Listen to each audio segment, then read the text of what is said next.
Hi, everybody. Hi, Place Based for Boston people. This is weird for me. Um, Trying to get used to this. Okay, so 3 to 5 minute video. Sharing my screen. Um, Not the screen I want to share. So hold on for a second.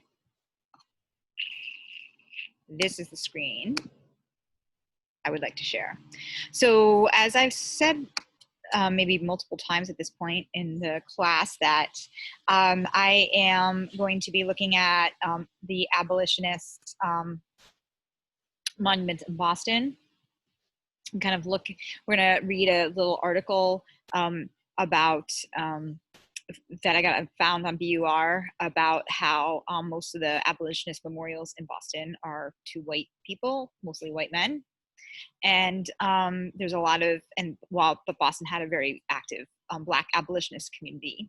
And I've also been doing a lot of work this summer around historical memory and monuments, and how do monuments and other things in the world that kind of surround us influence how we learn history and shape our historical memory, which is not the same as the actual necessarily the same as the historical narrative. The true historical narrative. So my lesson kind of extends for about a week. The first is I would introduce the idea of historical memory. Just do some norms. I'm not gonna like do every single slide with y'all. So this particular day, we're gonna kind of locate the issue of monuments in the national discussion about and the debate about removing them or not. And then we're going to watch several more arguments about the use of monuments in shaping historical history and the importance or unimportance of that. We're going to talk about how, then I kind of created these, I call them analytical categories on how to kind of analyze a memorial. And I'll talk them through it a little bit about who the audience is or who's the creator, who's the subject, and the background of and who commissioned it, and like how those things kind of are really important. I didn't create something for that. Maybe I should have, but I was just going to kind of walk them through it and talk them through it.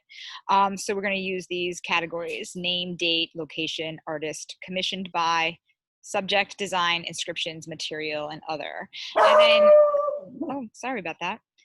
And then they can use these to answer the question, what historical memory might this create for someone? And we're going to use this piece that I've been kind of obsessed with all summer, where we all analyze this together as an example of how to look at a memorial and how to analyze a memorial. And we'll use the visual thinking strategies here. And that might be too much to shove into one day, but I'm calling it one day. Could maybe be a little bit more, and talk about kind of how the Emancipation Memorial shapes our historical memory. So we go into day 2, and then we're going to look at Boston abolitionist memorials as they are today. We're going to watch a few background videos or hopefully have LaMarche come in and do a talk, or we can go visit her if we can actually go places. And then we're going to, there'll be groups, the students will be divided into groups, and they will take on the existing abolitionist memorials in Boston. And I define abolitionists in the key terms at the beginning, basically anybody who's kind of working to end slavery. And as you can see, these are all, for the most part, white men. Or a white woman. The only Black woman is Harriet Tubman. My dog really wants to join the conversation.